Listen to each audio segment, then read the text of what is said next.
Welcome, everyone, to the L7C podcast, Women's College Gymnastics edition. That is right. We are back. The Women's College Gymnastics season is about to begin, so we got to get our women college gymnastics expert, Miss Sarah Bogan, back on the pod to do her season. How are you doing today, ma'am? Oh, I'm doing well. I'm approaching the end of my semester here, which is very exciting. But I'm even more excited for the college gymnastics season to be starting. That is awesome, and it is right around the corner. And before we talk about this season coming up a little bit, we didn't get to hear your words about last season. How did you feel about Oklahoma winning again? Well, I think it's another testament to how good KJ Kindler is at leading that team to victory. Oklahoma is one of the best teams, hands down. And they're also really good about making themselves believe that they're the underdogs, even when they're not. So I know not this past season, but the season before, they had lost a lot of seniors, Mm-hmm. and people were actually betting against them for the first time in a long time. There was a really famous blogger, fencer from the balance beam situation, who wrote something on his blog about how if you are going to bet against Oklahoma at all, this is the season to do it. And they use that as motivation to get themselves to the championship again. And so that's a mindset that has been working well for them. And it sounds like they've been continuing. So KJ Kindler often tells her student athletes, and she also tells the media, these people are the underdogs. Everybody wants them to lose because everyone's tired of Oklahoma winning, and they need to work from the bottom always. And that mindset combined with their incredible talent is what pushes them to the top again and again. So it'll be really interesting to see who manages to take down Oklahoma, because right now it's seeming like they're unstoppable. It's kind of crazy how a head coach can manipulate the thing in a way to make their team feel as if they're the underdog when, I mean, now they're the back-to-back champ and they've won what, one, two, three, four, five, six, multiple titles in the past Mm-hmm. decade. So for her to keep her team hungry is a testament to her great coaching. So we're just going to start right off the bat with that Oklahoma coming back as a Mm-hmm. two-time national champion. I looked at the way too early power rankings. It already has, returning champs. Oklahoma 1, Florida 2, Utah 3, California 4, LSU 5, UCLA 6, Michigan 7, Alabama 9, Michigan State, and to round out the top 10, Kentucky at 10. Now, Hmm. at that initial way too early top 10, are any of those teams, there's some usual suspects since we've been doing this on there. Do you expect anyone to potentially give Oklahoma a run? Because they can't keep winning forever. Oh, for sure. Well, the two teams I'm most looking to unseat Oklahoma this year are Florida, of course. I mean, Mm-hmm. Florida is always in the mix. They have one of the best freshman classes, they have one of the best rosters. They sent multiple gymnasts to the World Championships this year on the U.S. team. Leanne Wong was there, did an amazing job helping the U.S. win gold. Kayla DiCello was also an alternate and went on to be the Pan American Games all-around champion, both Florida Gators. But honestly, I think the team to watch this year, I'm going to knock on wood because people have been saying this, they've never won a title. They've always come in up short. People have been talking about them and their pacing, but I really think LSU is on a tear. Their Okay. recruiting has been incredible. Mm-hmm. Their team, I have never seen a team so happy to get fourth place. The fact that they were able to break through and make final four on the floor this year was incredible. Mm-hmm. They've been doing incredible media. People are excited about them. People care about them. And they have Livy Dunn, putting eyes on the program and bringing money into the program. So they're big recruit this year. So this is the season before the Olympics. And so Mm-hmm. because of that, a lot of the recruiting classes are small. They have a pretty small incoming freshman class, but one of those freshmen is none other than Connor McLean, who was the U.S. national champion last year. She was taking a break from elite, had some injuries, but she's expected to be a really top player in the all-around for LSU. In addition, they've gotten a number of transfer students. So quite a few graduate transfers. They got a couple from Florida. They got two recent transfers from Utah in Cami Hall last year and Jillian Hoffman this year. And they're just doing a really great job building their program and retaining their top athletes. So I'm going to be looking for them to do really well this year. So you said your team you picked was LSU, which sometimes you forget if you're just casual listener of anything sports or not. You forget that team's actually good because all you hear about is obviously Olivia Dunn, but they actually have a very talented team. And I do think from a marketing standpoint, I think the gymnastics game would love for someone as big as Livy Dunn and her team, like in the thick of it, especially if they were in the finals going toe to toe with Oklahoma, because you're going to get more eyeballs than anything she's doing. Is just the way it is. Sarah, for people who don't know the ins and outs of gymnastics like you do, you said that since it's an Olympic year, the recruiting class is smaller. Why is that? So a lot of times during the Olympic season, people who are planning to go to college will actually defer a year. So there are rules in the NCAA. You can defer a certain number of years before you go to college so that you can really focus it on your elite year.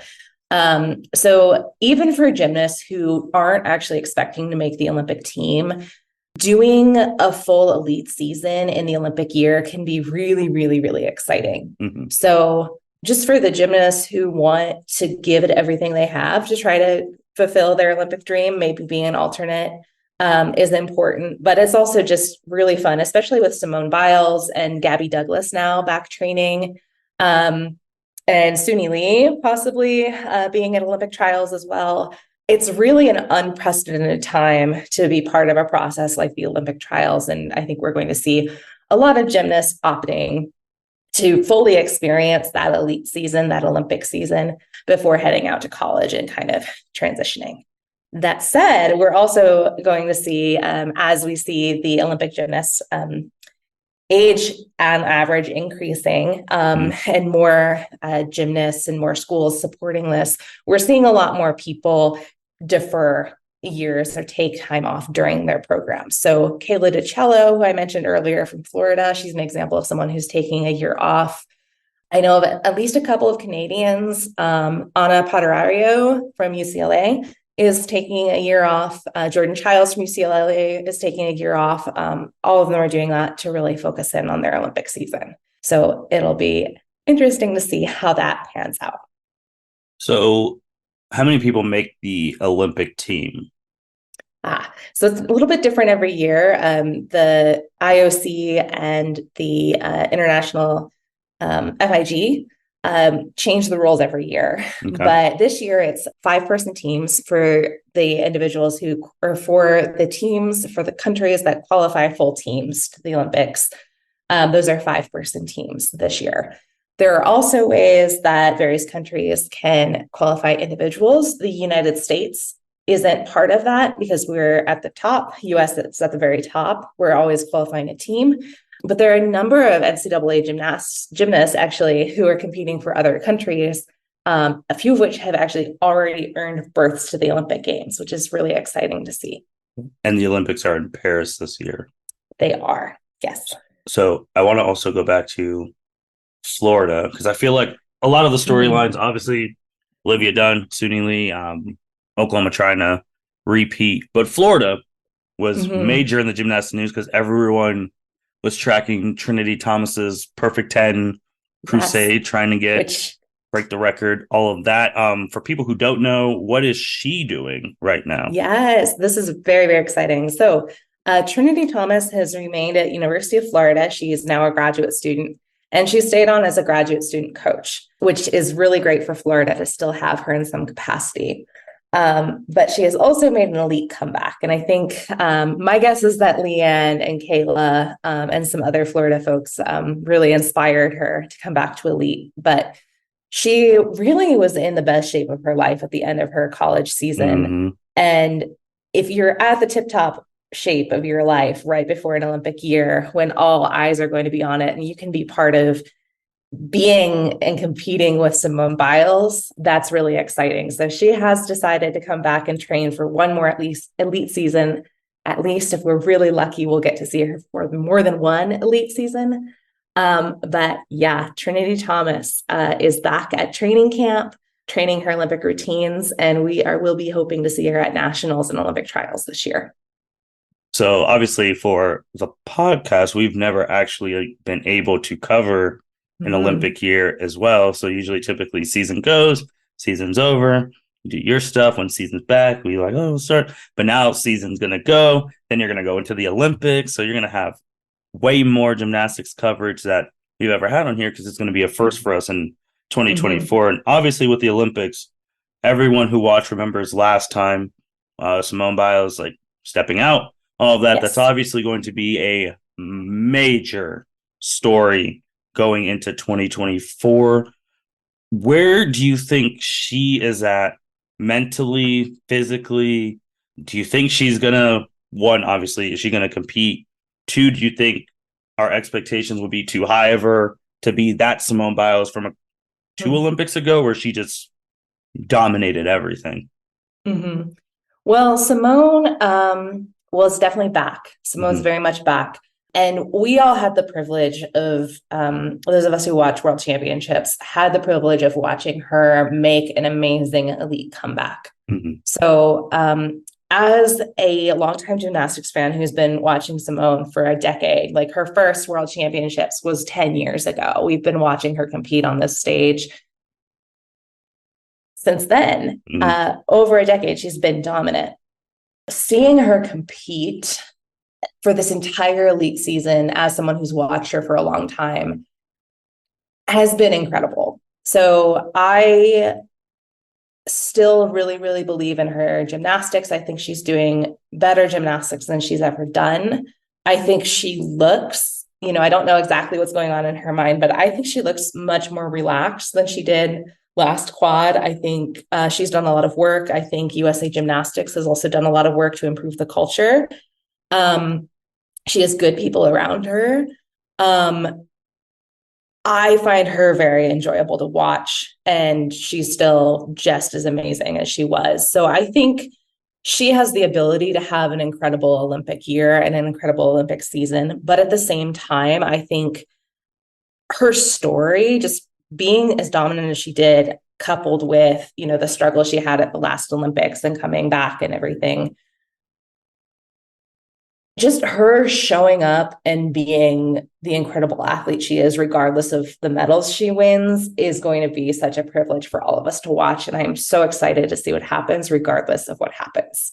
That said, she is an athlete. She's Simone freaking Biles, and she's going to be hungry for medals, and she's going to show up to compete. And I think it's just going to be such a treat for everyone to watch.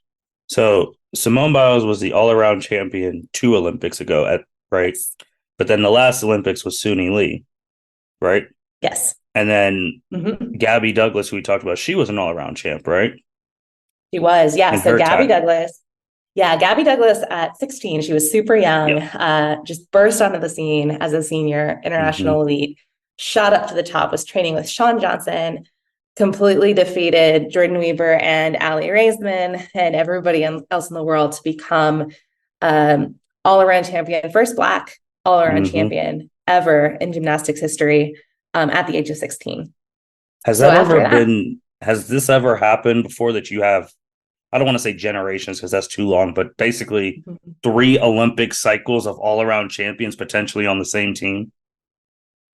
for the United States, definitely not. Okay. Um, so actually, so as far as, like 3 Olympic champions competing at the same time Mm-hmm.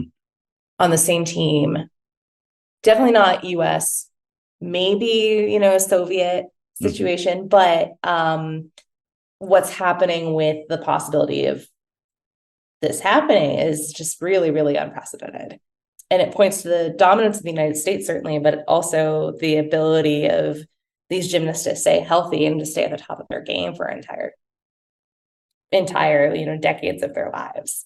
So, I just feel like like I said, that's crazy though to think. Like as a you're just a casual person and you only watch the Olympics, you're like, I saw this person win, this person win, this person win. Then if they're all on the same team from a casual United States standpoint, you're like, there's no way any other country should be able to compete with just those three. And that's not even talking about everyone else who's potentially going to be on the team. Like, I don't know, maybe from a casual standpoint, could this potentially, don't want to put pressure, could this potentially be the best team ever once they assemble this whole roster?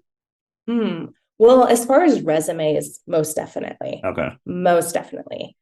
Ever in terms of talent?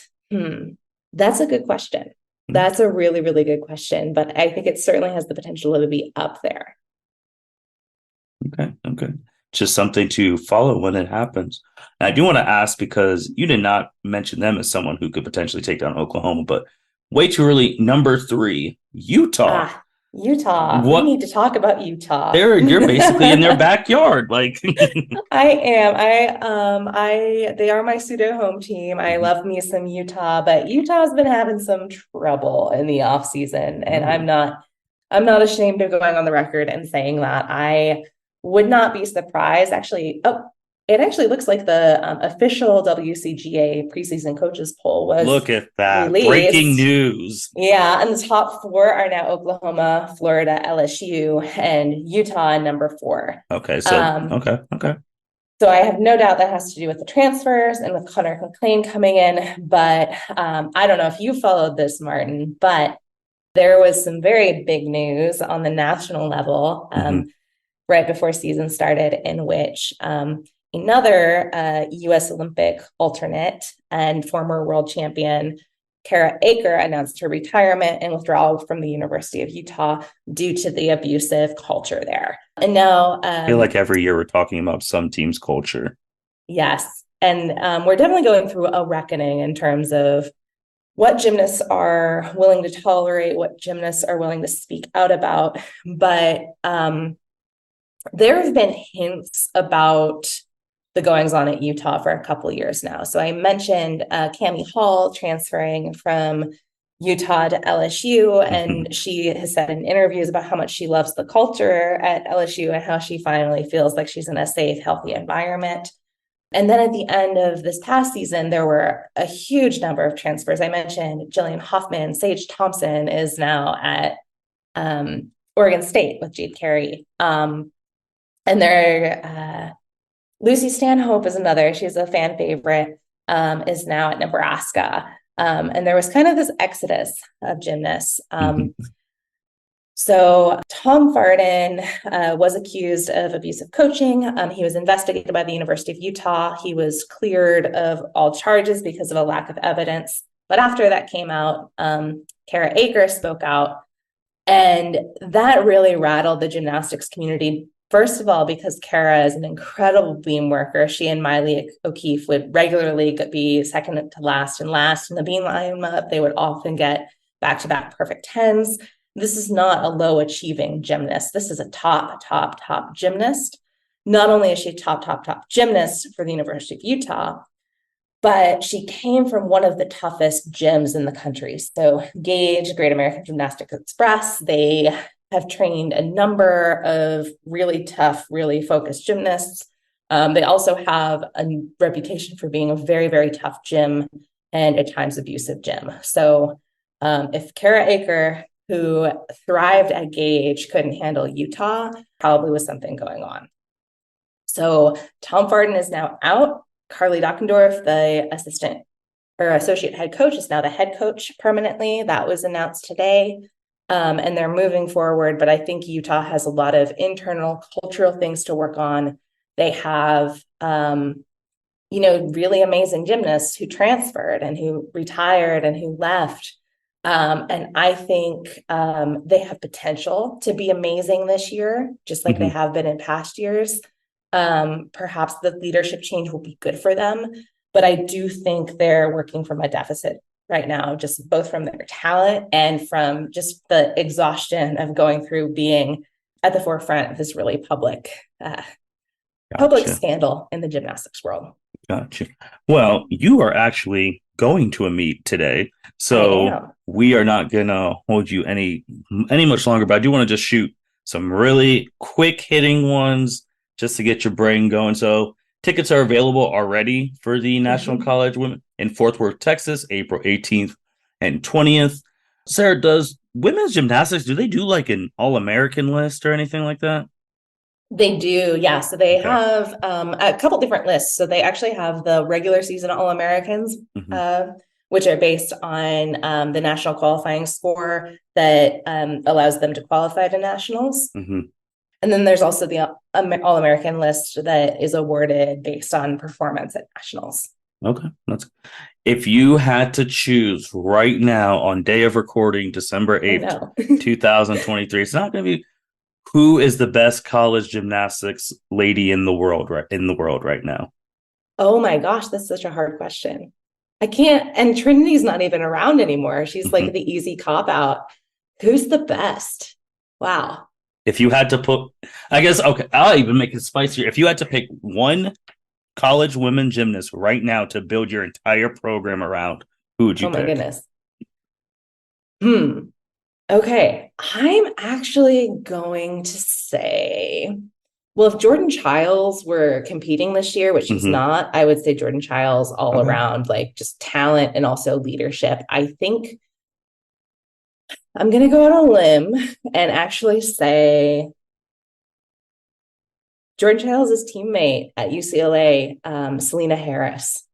She was one of the best gymnasts. She was certainly the best freshman, number one recruit last year coming into her recruiting class nationally. One of the best in the country as an all-arounder. If she stays healthy, I think she's going to be somebody to watch. I think she's going to continue to explode onto the scene this year. And not a lot of people are talking about Selena. I think people are forgetting about her. So I'm going to give her a shout out. She's very hungry. She was one of the gymnasts on UCLA's team last year who was the most visibly upset that they didn't make it to the finals. That's a mark of a competitor. So yeah, I'm going to go out on a limb and say her. Okay. Sarah, anything else before you get on to go to the meet you're going to today? Yeah, go Aggies. That's all. I'm excited to continue following with you all this year. And it's going to be an interesting year for sure. The Olympics definitely add some spice to the mix. And when is the first official meet? So season starts December. Is going to be a lot of preview meets, inter squads, like one I'm going to just in a few minutes. The season officially starts January 5th. January 5th. You heard it here, folks. First, ladies and gentlemen, January 5th, the season officially starts. So you'll be getting your updates from us, and you'll be getting Olympic updates in women's gymnastics for the first time on the pod. Very excited about that. Again, we can't thank Sarah enough for being our women college gymnastics expert, and we're glad that she's back in the game talking some gymnastics. With that being said, thank you everyone for listening to the L7C podcast. Make sure you like, rate, comment, subscribe.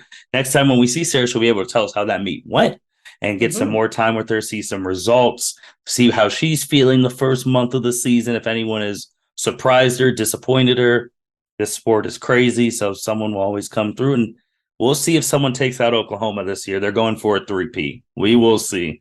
That being said, L7C podcast signing out. Thank you for listening to this episode of the L7C podcast. Be sure to like, rate, review, and subscribe to the channel. Follow us on all social media platforms, and we'll be talking to you guys soon. Take care.